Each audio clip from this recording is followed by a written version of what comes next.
Excellent. So let's actually get started on the monthly call. We are hitting on the hour, and we'll probably get some people joining slightly later today, as it always happens a few minutes after the call is started. So welcome everybody. This is SharePoint Patterns and Practices Community Call, October 2017 edition. Equals SharePoint Development Ecosystem. And within this course, what we want to do is that we want to go through what has happened within the SharePoint development area within the past month. We know that we have quite a lot of individual calls, we have quite a lot of videos, we have quite a lot of actions happening within the SharePoint dev ecosystem level, but it's always a choice for the attendee if you want to join on a weekly basis, or if you want to have a kind of a monthly overview of what has happened within the SharePoint development ecosystem, and that is what this call is all about. Like with our weekly calls or bi-weekly special interest group calls, we always want to have also demos. So we'll go first through relatively fast the monthly highlights. So walking through what has happened, what's the new stuff, what is the most viewed samples in our sample gallery, what's the webcast, and who are the contributors. And then we'll have 3 different demos once again today by three different people. Now, because we do have all of those demos, I'm going to actually start walking through the material. I'm targeting to be ready around 15, 16, 17 past on the hour, so we can move on the first demo. But some new announcements or some new things what has happened within the last month. Quick summary on let's say on our activities across YouTube and GitHub and other areas. So within YouTube channel had 136,000 minutes of watch time within the last month, so that is September 2019. Overall, we have 22,000 views in YouTube, so you can kind of divide that by the watch minutes times, and you'll get the average on how long people actually watch one video. We had 29,000 unique visitors within an average of 2 weeks within a GitHub, which is pretty decent. We're going to break the 30,000 by this month, looking under the growth rate. We had 146,000 views in GitHub on average in the last 2 weeks. We had 183,000 views in dev.office.com. This is slightly less than actually in August, but that's because we are now moved to the new platform. So the new platform is the docs.microsoft.com, which is, by the way, superbly better than the dev.office.com for the documentation. So we will probably get the numbers back on the normal level within the next monthly checkup situation. And on the PnP MSDN, we had 50,000 unique views in the last month. That section is going to be migrated to the docs.microsoft.com/SharePoint within the following weeks as well. So we're kind of consolidating everything within the SharePoint development to a single location, which will hopefully make consumption easier. If you're familiar with the PnP within the past, we started our reusable components and controls usage way back like in 2014. And right now, for example, the PnP PowerShell or PnP CSAM core, it's being used by 8,764 tenants within the last month. There was almost 5 billion requests going through those components, which is pretty awesome as well. And the growth rate is pretty amazing. We will be probably hitting 10,000 roughly on April next year. And then the most used capability on the PnP reusable components was no doubt once again the provisioning engine, which has spiked from a usage perspective. So it's now 3,400 tenants within a month, which is pretty high. Clearly, people need to automate their provisioning using the PnP PowerShell or CSAM core, and that's highly helpful for the deployments. Other stuff, what has happened within the last month. So the PnP webcasts, we used to do PnP webcasts once a week, and now we've been kind of taking slightly, we've been lazy within the past months, so we've been doing it bi-weekly webcasts.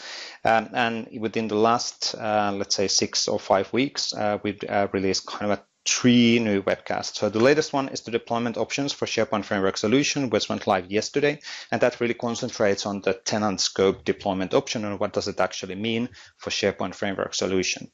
22nd of September, we released the SharePoint Framework and SharePoint 2016 Feature Pack 2. So what does the on-premises story actually means that the SharePoint Framework is supported there.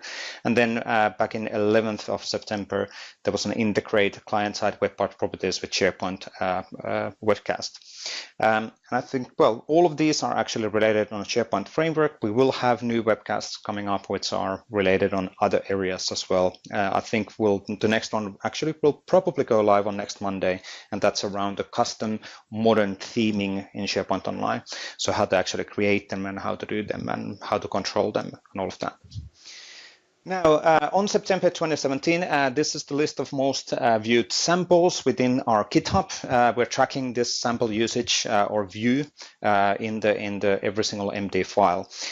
So the GDPR Activity Hub, it was actually once again the most viewed sample in a GitHub, followed by the SharePoint UI responsive package, which is pretty normal that these two fellows are on the top of the list. Michael Svensson's search query tool, number 3, and then the core component was 4th on the list. And then we can see that we have quite a few SharePoint framework samples coming up, and it's actually really nice to see also the transition of the, let's say, of the top list, or the transition of the interest more and more being on the client-side development as well, because that is no doubt the direction where we're heading.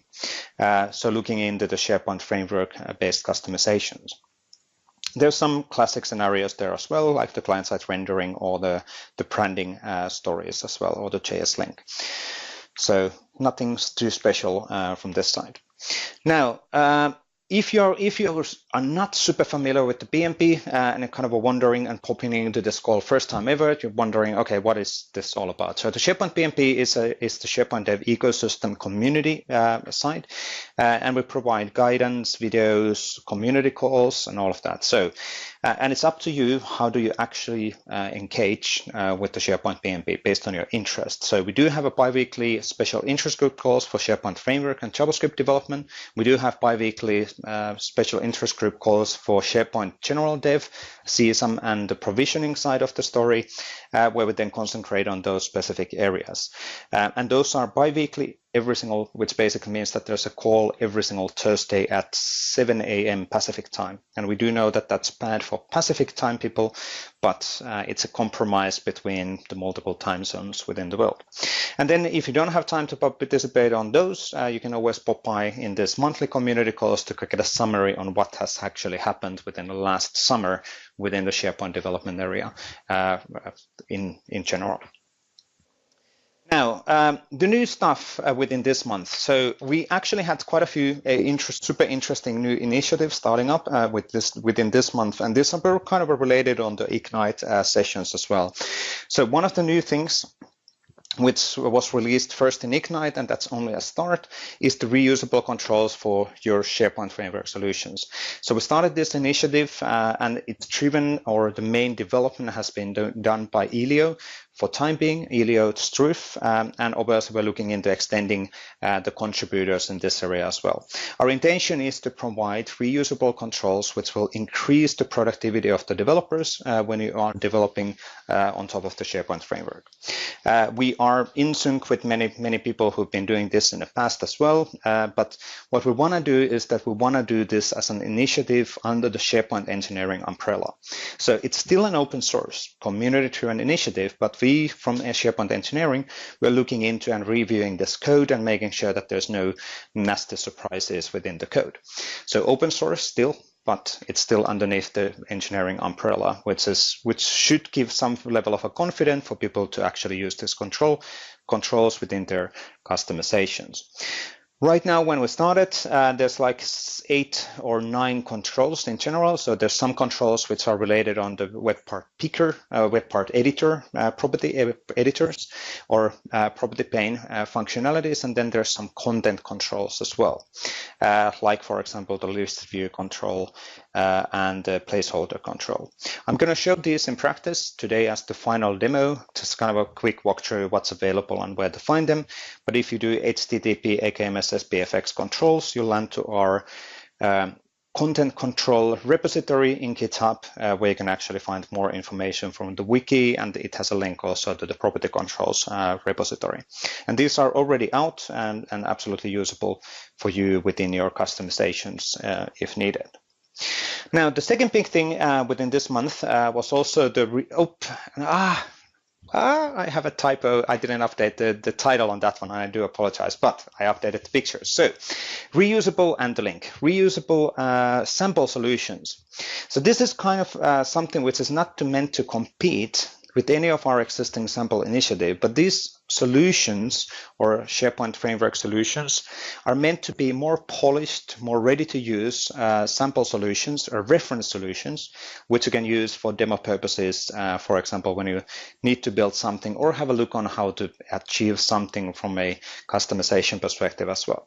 So the classic, we do have SPFX web parts and extensions. Those are more kind of showing a specific scenario, showing how to use certain libraries and all of that. These are meant to be slightly more polished and more production ready, in quotes, reusable solution for you to take advantage. And in here, in this area, Mike Amelan has been leading the initial effort. We're looking into expanding this area as well. And we had a lot of contributions on this side from our from the MVPs, like Scott Hillier and Julie Turner and Bob Sherman, and I'm going to miss many of the people, but they will be mentioned in the upcoming slides. So Shire, I can't pronounce that name properly, Shire Intranet people who contributed one web part, which they're heavily using as well on the repository, and they're looking into maintaining that in the future as well. But really cool stuff. AKMS SPFX Solutions is the repository. We're still working on polishing the welcome pages and README files and all of that so that they're in a slightly more usable format.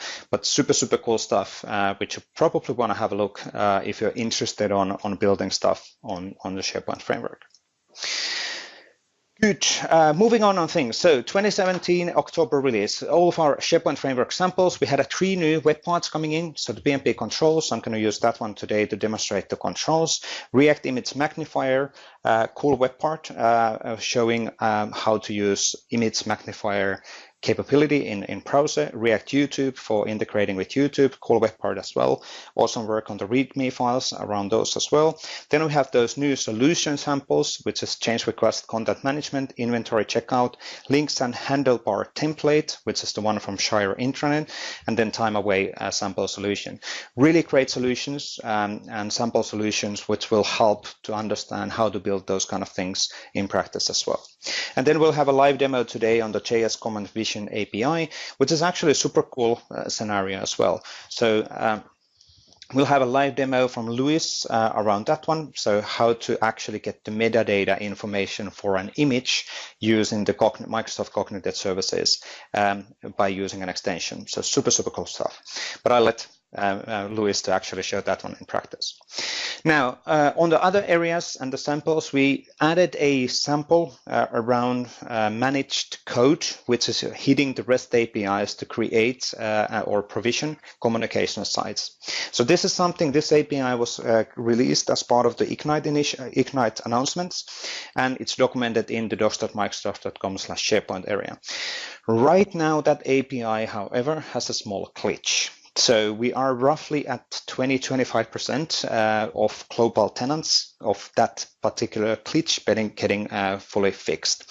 So the fix is already checked in, but it takes a while for the fix to actually roll down on a global level.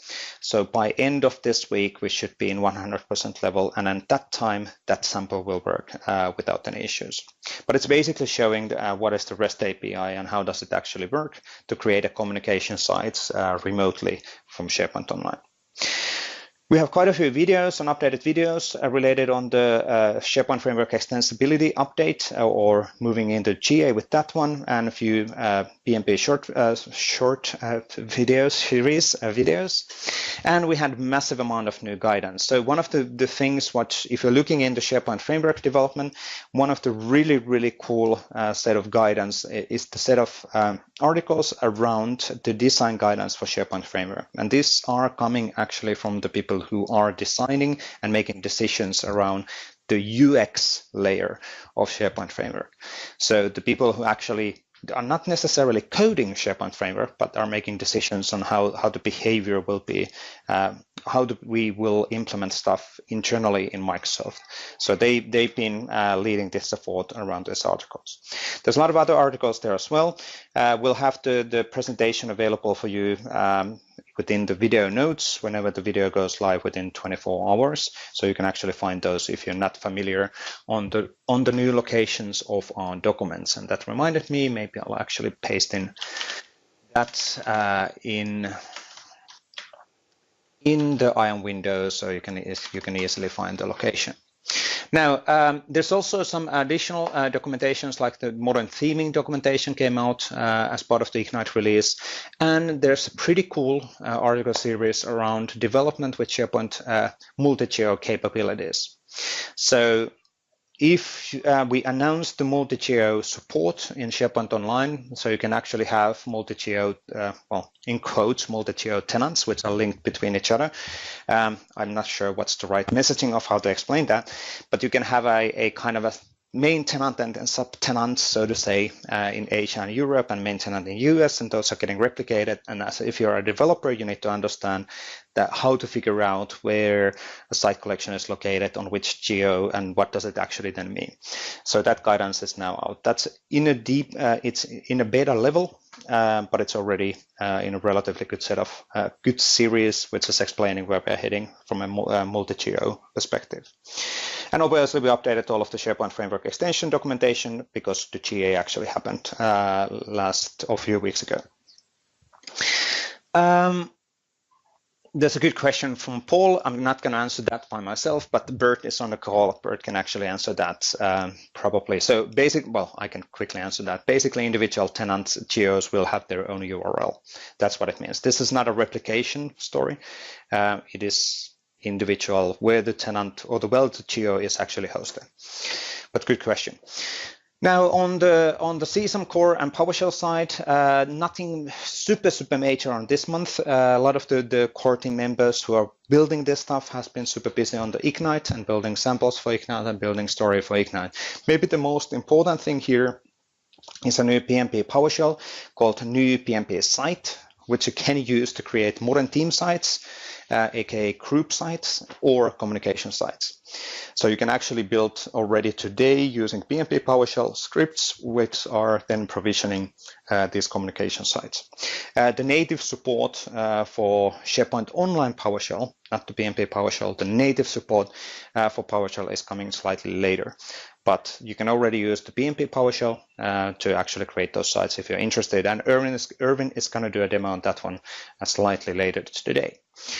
And I'm completely running out of time. So for this month, a lot of actually contributors around the different areas of the initiative and the GitHub and the communities, and also helping on the Ignite. So we had quite a few MVPs helping us on the Ignite booth job as an example. So I'm not going to mention you one by one, and I do apologize that, but thank you humongously a lot. Thank you a lot for your contributions for the community, because obviously it's much better for us to work together, trying to achieve together reusable and build together reusable controls and components rather than have too many competing initiatives. Sure, you can build your own stuff. We absolutely understand that, but we absolutely also appreciate those people who want to contribute for the common good of the company, of the community, not the company. Now, these people, from these people, we have received permissions to show these logos. So if your logo is not mentioned here, send me an email or a private message in Microsoft Tech Community, and we can get your logo included in this page as well. So these are the companies which previous persons were actually working for, and they've been allowed to contribute on the PnP initiative. But thank you for these companies absolutely for allowing their people to actually help other people in the community as well. Good. Quick points on the Microsoft side. So on the Microsoft side, relatively typical set of people. So there's a few new people who help on some of the, or provided some contributions in the community, and not explicitly calling them out in the slide, but Kirsten, Grace, and Colin Somers are example of people who are not working in engineering but are still helping whenever their time permits, together with the helping on the community story and contributing for PRs by providing PRs and issue answers and all of that. Am I missing somebody? No, not good. Whoa, somebody almost jumped in on saying something. No, we're 20 past, so I've lost I lost 5 minutes from my target, but that's fine. So let's actually start the demo section, and you can absolutely keep on hitting questions on the window. We'll help on, or we'll answer on those as we move along. But let's start with Luis, first doing a demo around integrating cognitive services libraries using SharePoint Framework extensions. So Luis is already upgraded as a presenter, and now he's unmuted. Hi, everyone. Hello, all good. Audio works. Cool, thanks, Besa. I'm sharing my screen. Yep. So please just let me know when you can see it. Okay. And in the meantime, just a quick introduction. So yeah, my name is Luis Mañez, and I'm an Office Development MVP. Working as a cloud architect at Career People, and well, here you can see my Twitter account. So feel free to contact me on Twitter, my GitHub profile, or wherever. Yep. Can you see my screen, right? Yep, we got it. Just take it away. Okay. Thanks, Luis. Cool, thank you. So yeah, in this demo, I'm gonna show you how we can use the Cognitive Services Vision API. To get information about an image that is stored in a SharePoint document library, and get some metadata and information from that image. Let's do a quick demo to see it in action. So here we have a SharePoint image gallery in a modern theme site. So let's select an image. So when the image is selected, you can see here a new command button, get tags. So when we click the button, and let's give it a couple of seconds, we'll see the dialog with the different tags. And seems it's not that bad because it's a parrot, it's a bird, tree, outdoor, colorful, even blue, yellow, and so on. So it looks pretty cool. Let's try with another image. And again, in a couple of seconds, hopefully we'll get that information as well. Okay, here we are, sky, outdoor, water, ocean, sunset, and so on. So looks that it's working fine. Obviously, this is a SharePoint extension, so you can see here the query string with the different parameters to load the application from the local workbench, because I have the project running in the background. So yeah, you can see it here. Okay, just a very quick introduction about cognitive services, just in case you don't know about it, but this is another Azure service. This is part of the Azure ecosystem, and the Cognitive Services API is a set of APIs that are gonna give us some machine learning and artificial intelligence capabilities. So this is the website. You can see there's currently 5 main categories. So you can do things with the Vision API regarding image recognition, face, emotions, and so on. With text analytics, you can extract topics and sentiment from a text, recommendations API, and so on. It's pretty cool APIs. And we are using the computer vision APIs on here. So let's jump into the code. So this is just a SPFX extension project created with the geoman template and the list view command set options. So as you can see here, there's an extension folder with my image cognitive metadata extension. Let's take a quick look to the manifest. You can see here there's a new, we are configuring one get tags command. And the interesting thing here is that the icon image URL parameter is also supporting base64 image. This is something that Ilio blogged about it some days ago regarding the web part, and it's also working fine in the extensions. So with this new get tags commands, let's take a quick look to the extension itself.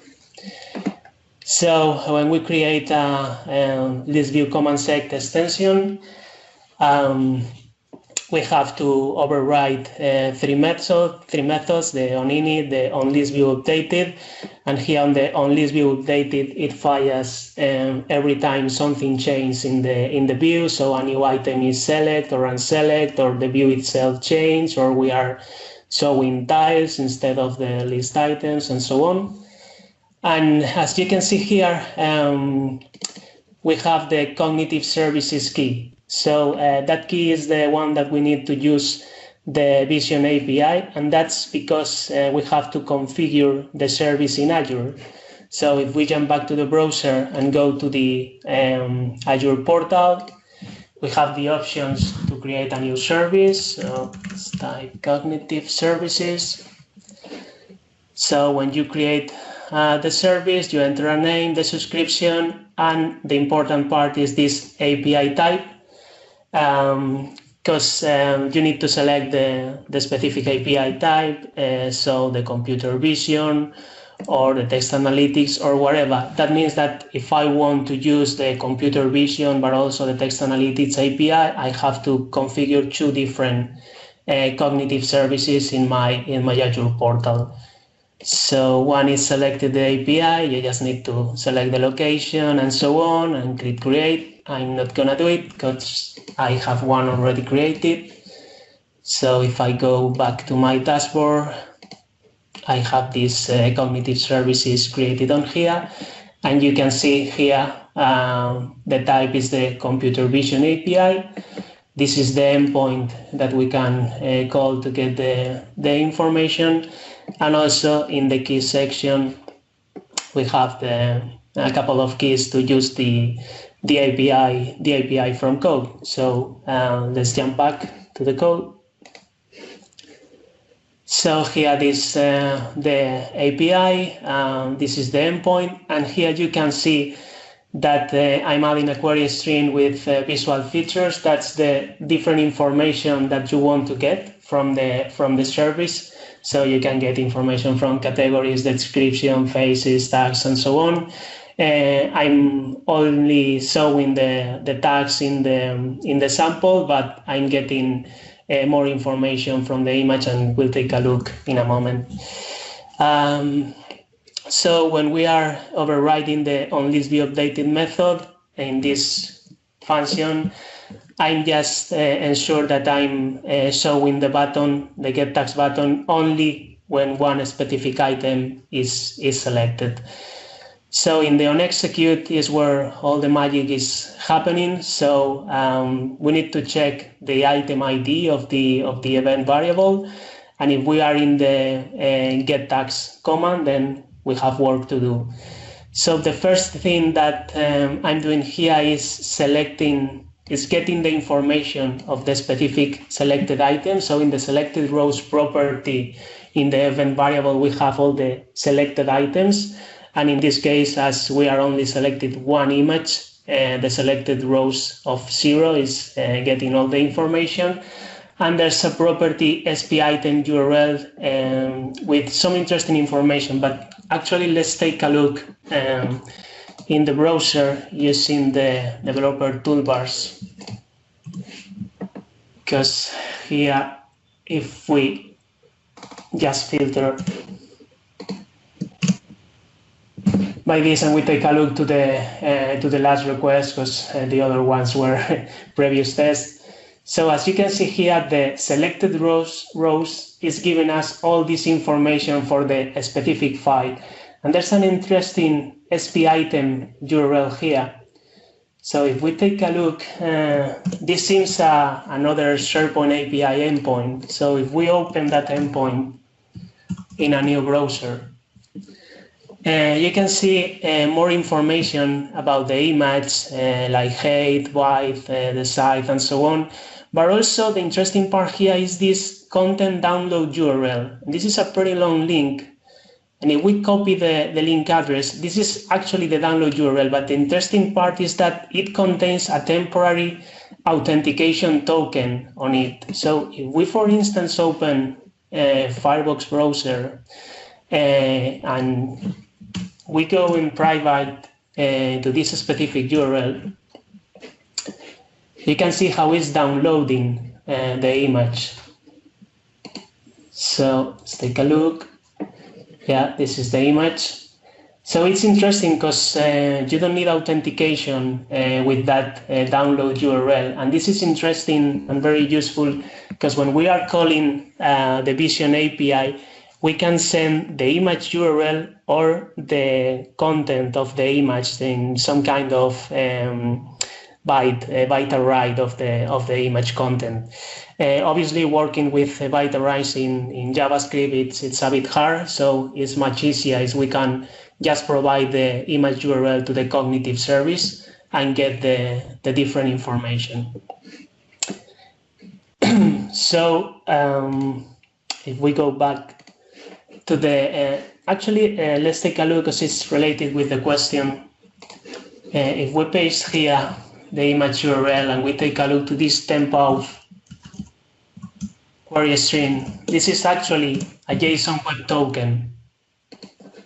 So if we go on here, you can see this is just a valid OAuth token. So you can see here how the audience is my tenant. This ID just means SharePoint, so the issuer is SharePoint, this is my tenant, and this is my Azure Active Directory ID as well. And it contains information about the tenant and so on. Even this site ID is actually the base 64 encode value for the site collection ID. In my case, this modern team site collection. So that URL, it really helps when calling the Cognitive Service API. If we jump back to the code, the image info API URL is in this field. So what we are doing here is calling the getTagsForImage function, and if we take a look to that image, this is we are using the async await keywords instead of promises, because it's a bit much easier to work with. So this is an async function, it's returning a promise because all the async functions has to return a promise, in this case an array of a string with the different tags. So we can use the await keyword. So we call the getDownload URL to get this very long link with the specific image download URL. So we prepare some headers. You can see here how we are setting the Vision API key and also the JSON content type and so on. And in the body of the post request, we are configuring the URL with this long link containing the authentication token to download the image directly. So with post, we make an HTTP post request using the HTTP client object in the context, calling the cognitive services endpoint and passing these HTTP options with the headers and the download URL. So we are getting the different information about the image, and we are returning the different tags. Anything here is typed using the any. and that's not the best practice, but it's okay for the demo. And then we are just showing the different tags here in this dialog component. And here we have to use the then and catch functions to resolve the promise, because in this case we can't use the await keyword, because this on execute function is not async, so we can't use the await. So finally, let's take a look to all the data returned by the Cognitive Services API, because you can see here the different tags. For each tag, we are also not only getting the name, but also a confidence number, and this is how sure the API is that the tag is correct. So the sky tag here is pretty sure. The number is between 0 and 1, if I'm not wrong. But also you can see that there's much more useful information, like information about if it's adult content or races, primary colors, even suggested captions for the image. So sandy beach next to the ocean, again with the confidence, faces, more metadata, and so on. So there's really interesting information about the image, and that could help a lot in some kind of auto tagging system or something like that. So I think that's everything from my side. So if you have any questions or comment or whatever. So quick comments, Luis, on the obviously the secret is debatable, and that's always a challenge. That how do we access all of this information? And surely you could expose that as a property in the web part, which is not a good thing either. But now, as part of the Ignite announcements, we released a concept called tenant properties. That would mean that the secret can be stored in a tenant level. It would not be actually securely. Let's say, well, a web part can access that by requesting the property from a tenant level, but so it's not secured. Well, it's secured in a tenant level, but if there's another web part which is requesting the same property, it can access the information. But that would be a great way for storing that secret in a one centralized location, without actually the requirement of putting that on the code. So that's tenant properties, and that documentation is out since 2 weeks ago. So super new stuff. Just thinking through those basics. And the other thing which kind of came to my mind immediately, this is an awesome demo. This is absolutely a great demo on how to take advantage of Azure and cognitive services. To be honest, I think the best way for doing the cognitive services and consuming that would be a webhook, because you would be able to automate the whole thing. But from a conceptual perspective, this is really good, because this helps some people to understand the extensions, and it also helps on understanding how to use cognitive services as well. So I didn't see any other, let's say, immediate questions in here, so we can actually move on to Irvin. So we will have time for the rest of the demos as well. But super work on the sample, simple but super powerful, because it's using the cognitive services. And there's Irvin. Yep, there I am. With probably the most underwhelming demo of the day, actually. No. Yeah, it's Irvin, you know this. The best way to start any presentation is to go to the stage and say, well, this is going to be horrible. I do apologize, but let me show you something which isn't cool. Right. That sets the scene. Okay. And by the way, just making super clear, that's a cultural thing. That was called sarcasm. So just making sure that people get it. It's always funny that we have to explain that. Yeah. Right. Okay. So basically what I'm talking about is that single new command. Well, there's actually more happening in the PowerShell last month, but this is the one that we're going to talk about today, being the new PnP site commandlet. Yeah, it's very simple to use. You type in. First of all, you need to force connect. And you basically connect to any site in your tenant, just a normal site collection. Just have to make sure that you use connect PnP online to any normal site collection, and whatever site collection that be, that's up to you. So the connection there. Now I enter new PnP site. You pick what type of site. Basically, we support right now 2 types, communication site or team site. I go for communication site. Title, it's Tuesday. Let's go for Tuesday demo 1. URL, full URL. Sites Tuesday demo 1. Let's hope I didn't pick that one. And press enter. And that's all there is to it.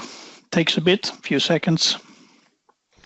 And if everything goes okay, there's my site created. And I get the URL back. And now I can connect to that one if I want to.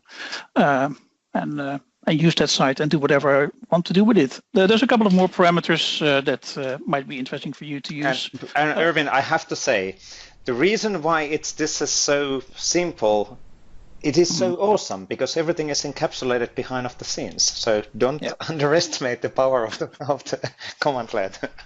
You should show the site. Go to the site. Show it that it exists. Come on. Go to the site, right? Let me open a URL here.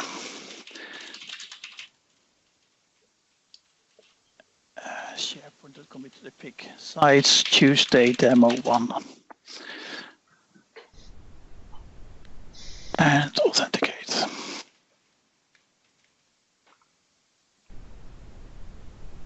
Ta-da! There's the site. So we can leave that open because I will create another site if I go back to PowerShell. And the other way of using this one is PnP site type team site. Title, team site Tuesday. And because team sites, that has to do with the API behind the scenes, they take somewhat different parameters. So team sites take an alias, they don't take a full URL. So I say team. So Erwin, at least I can't see anything now. I can still see pick account. Is this only for me or? I don't know. Okay. Okay, now I can see an enter password, and now we go to the site. So there was quite a few delays. So you're very delayed. Okay, cool. Okay. That's me. Never mind. Okay. Right. So new PnP site, I pick a team site, has some different parameters. Being a title, there is an alias, what has description, classification, if it's a public yes or no. But I just press enter here. Same thing. It calls the APIs behind the scenes. And if everything goes okay. Takes a bit. There we go. And I get the full URL to the site back. So if I copy this URL and go to my browser and paste in the URL, there we have the site. Very simple to use. I see a remark that I have to slow down my screen because in Italy it's also slower. Okay. What I would like to briefly show you, not necessarily in detail what's happening behind the scenes, but that we also extended core with calls here. So you can do the same thing. You don't need to use PnP PowerShell. You can also use PnP sites core from some C. So if you prefer C#, create site collections. So if we look at the build up here, I built up a client connection just to the root side of my tenant. I authenticate, and I prefer to use the credential manager instead of entering the user ID and password all the time. And then here's the actual call, which is an extension on client context. Create site async, it's an async call. Then we click in. Yep, okay. I do realize this is a very long method name, class name, but yeah. It allows us to extend things in the future a bit easier by introducing new properties or removing, etc. So here we have the title. Then the URL, and outcomes of this result comes a client context. So I can use that context straight away to connect to it and do things with it. So here I create a communication site collection. Down here I create a team site collection. So the method takes 2 types of classes as input, being a communication site collection or team site collection creation information in. And that's all there is to it from code. As we put it as an extension method on client context. If you for some reason don't want to use it as an extension method, you could also go for Office Dev PnP, core sites, site collection, create async. And that one takes, it's a bit hard to see maybe on my resolution, but takes a client context as the input. And then the second parameter is a site collection creation information, being communication site collection creation information or team site collection creation information. And that's all there is to it. So if I run this code, the effect should be the same. So click start. And let me move over my console application here so we can see what's happening. Oh, of course. Just keep this running and put the console back up. Creates a site collection. There we go. So if we go to the console, there you see it created this site collection with this title, and I retrieved that URL from my context. And here we create a team site. Go here. And there's the team site. So really fast, really nice. And this is how it works. So basically what the commandlet is doing is it calls these core methods behind the scenes, and it handles a bit the parameters, etc. That's my demo for today. A few points to kind of mention on this one. So and don't move away from the Visual Studio. So no. Okay. Exactly what Bert is saying on the IM window as well. So none of these things right now support app only. So the API, the REST API, which we're providing in SharePoint, does not support the app only yet. So it is in the backlog for the right teams in the engineering, and we're looking into making that happen properly. Now. Yep. Even though that's not supported right now, we do get the fact that you need to authenticate with a account, and that account gets to be as a site collection administrator within that site collection. Now, in this code, however, you can, on the following step, then adjust the site collection administrators and everything else. Or you could elevate yourself to an app-only status, and running in app-only from this user context, you close that client context, you move into app-only context, you connect to that URL, and then you modify who's the site collection administrator on there, which is slightly more complex. We get that, and it requires an account or a service account, which has which will be used for creating of the site collections. Not an optimal thing, but the sort of thing also I want to point out is that when you create your context to create the site collection, that you connect to a site, a normal site, so not to your tenant admin. Yes, that is a good point as well. Yes, because this is PnP context. No, that's not really the reason. The reason is that you need to the API only works under the normal SharePoint site collection context. Correct. Not under the admin context. So right. Thank you. Good. I think that's it. Hopefully, I had some issues on the speed of on lag. So let's see if I can actually do my demo properly. But let me jump and share my screen because I was planning to actually show around the reusable controls. Just making sure that people know where we are with this. We demonstrated this first time in Ignite, and let's see when we get the sharing to work properly. Somebody needs to confirm when everything is fine. Cool. Excellent. So SharePoint, reusable SharePoint framework controls. So first of all, not forgetting this one. So even though right now we are concentrating on the SharePoint framework controls, the one thing what I mentioned in the slides also was the PnP SPDef solutions. And these are super cool, more polished samples and more polished solutions, which then are more ready to use, so to say, solution samples in your production. So as an example, this is the great work from the Shire intranet team, which is a lot of the MVPs, reusable web part, which has a configurable template, and you can actually configure how information is being exposed and how it's being presented. Or additional things, so let's say inventory checkout solution, which is slightly more complex, well, not necessarily complex, but a slightly different way of implementing stuff, and it actually is a nice implementation on checking out items and tracking the item selection or checking out from the company. So please have a look on this. We do have right now 5 of them. One of these is a shared library, and we're looking into extending this in the future as well. but super cool stuff as well. Now on the controls, so let me get rid of that one. So on the controls, we have two different controls, and both of those controls are being actually demonstrated by using the PnP controls sample. Elio has been leading this work for now. We're looking into adding other people involved. Well, obviously Waldek has been involved, I've been involved, and all of that. So, but Elio has been the driving force for now. Now we're starting to extend this hopefully in the future. If you have a look on the SPDevFX web part samples, the PnP controls is the reusable is the demo which I'm going to use today, quickly showing how they actually work. Now the actual controls, they are in SPDevFX controls. So let me actually go there. Controls React, and for now there's the content controls which are in React status, and they're implemented using React, and we have 4 different kind of controls. So we have file type icon, list view, placeholder, and site breadcrumb. Placeholder is a kind of might be confusing control, because we used to have this as a reusable control from the SharePoint framework, and we don't have any more, so now it's provided using this initiative. So you can actually get the nice UIs and all of that. List view, the same. List view is there for getting the information and filtering the information.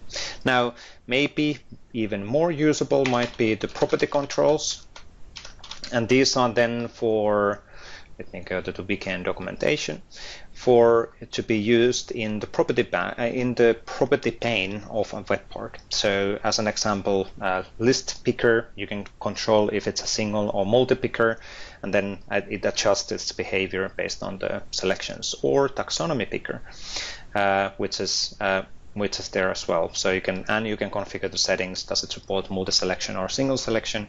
Or people picker, is it actually a group picker or is it a person picker? You can just configure again those settings within the implementation. So let's quickly have a look on and test on how it actually works. I have to say that is super annoying that they changed the logo, Visual Studio Code logo, to be orange. I just can't get over it. Because it's super hard to find. So there's my PnP control sample. So I'm going to actually do call observe no browser, so I can actually quickly show how it works in practice. Or how the controls work in practice. So this is quite simple web part, which is using React as an implementation on it. Obviously, the property pane controls do work within the context of other frameworks as well, because they're not context controls, but they're property controls for the web part picker. So let me jump on my online workbench. Let me do a refresh here, so you can actually see the web part in practice. And let's add that web part PnP controls in here. There's the placeholder control, actually partly obviously coming as an innovation from the original controls, but also what Eric Overfield did for one of the samples in the PnP repos. If I click configure, we can see that we have a selection of lists, and if I select, for example, the documents, I can click apply, and at that point we're listing all of the documents from the documents library in that list. So just to show that it's working properly. What's actually, from my perspective at least, the coolest thing here is the term picker, which is then showing all of the terms within the term store of that particular tenant, and then as an end user I can go and select right now a single selection. So I can select as a region as a Munich, but the whole point of these reusable controls is that you can easily just adjust the behavior by modifying the code.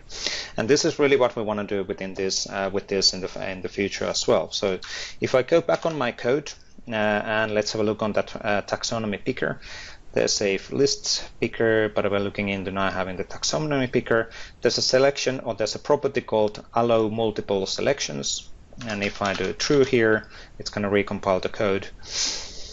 And I do not need to modify anything, any actual queries. I do not need to modify any, I don't need to even know where the terms are actually coming, or what's the REST APIs for getting, or the APIs for getting the access to the term store. because it's all hidden inside of this control. You as a consumer of the control, you don't need to worry about where the information is coming. You just consume the control, set the properties. Now if we get back in here, let's actually do a refresh. Let's actually do editing and select the term, and in this case, because we set the selection, multi-selection to be supported, we actually are able to select multiple terms, and obviously those are getting stored here. If I reopen that one, it's getting showing all of the items which are getting loaded. And we're looking into doing proper, so this, all of the stuff in this controls are getting reviewed by our engineering, to people who are writing actually SharePoint framework in the background. We're looking into also optimizing all of this stuff as fast as possible, or optimize from a performance perspective. Obviously, this is community-driven initiative, so we're looking into getting your contributions and ideas as well. In future, within these controls, these are meant to be as a channel where we can actually share some of our first-party controls for you to consume, because it might take a while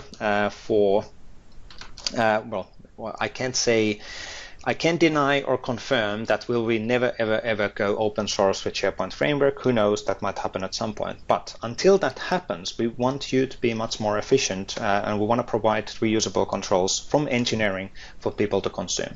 So right now we're looking into starting harvesting the first party web parts and first party implementations in SharePoint Online, and getting all of that those goodies released using this channel, so you can actually get access on those controls as well.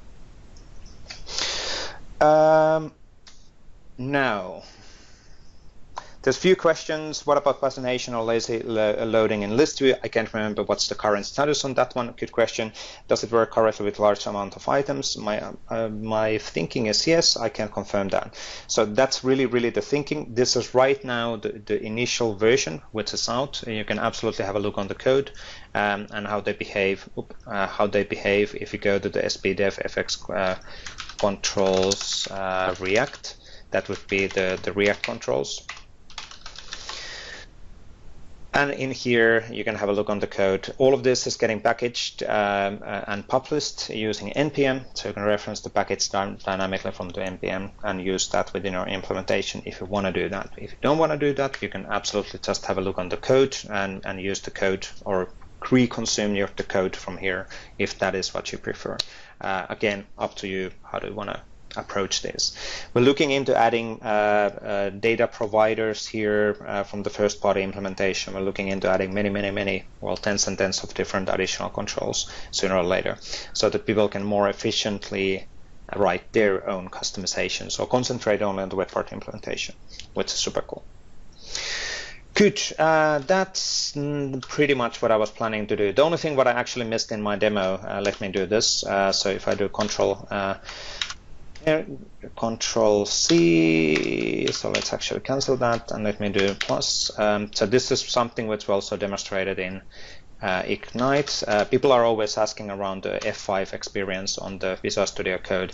So at least for the Ignite demo, we modified and changed that to have an F5 experience. So if you click F5 and enter, and voila, we have an F5 experience. That's a joke, but there we go. Not necessarily the F5 experience what you were looking for.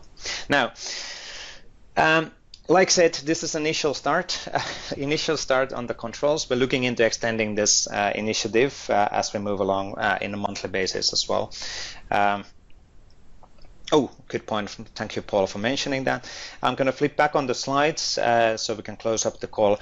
Paul Shuffling just mentioned there the Visual Studio, native Visual Studio IDE extension has some delay, or well, it doesn't support yet 1.3 version of SharePoint Framework, and Paul is now working on getting that one updated as well. So we should have a new version available quite soon. And let me actually jump on the final slides, because somehow it didn't actually remain that. Now, I think we have 2 minutes if there's any ad hoc questions around anything what we've gone through today. But if not, And yes, like Philip is mentioning, the actual F5, not the joke F5, the actual F5 does work really well with Chrome and Visual Studio Code. You can do an F5, absolutely. We're looking into increase and improving that experience in the future from an engineering side as well. So we would have a default configurations available for that setup as part of the SharePoint framework scaffolding. That will happen relatively soon, but I can't get you the exact data and when the next release will happen. But that will help on the F5 experience as well. The Paul Schafferlens F5 and the VS extension is for the native Visual Studio 2017 IDE, and that's a pretty cool tool. Also, you're able to create and scaffold your Visual Studio, your SharePoint framework extension in Visual Studio 2017 IDE by using that extension. And no doubt, Paul, great work from Paul and Eric Schaps on that one. But I think we're running out of time. We have 1 minute, so let's actually close up for this month. Now, we do have the bi-weekly special interest group call coming up on Thursday around SharePoint Framework, and then again on the following Thursday around other, the SharePoint provisioning topics as well.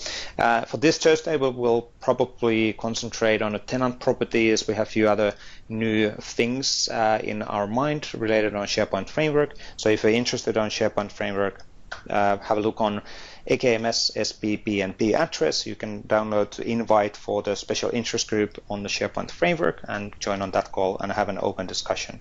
The special interest group calls are mainly, well, they're more, let's say, there's more time to have an actual discussion on those calls rather than these monthly calls, which are pretty busy.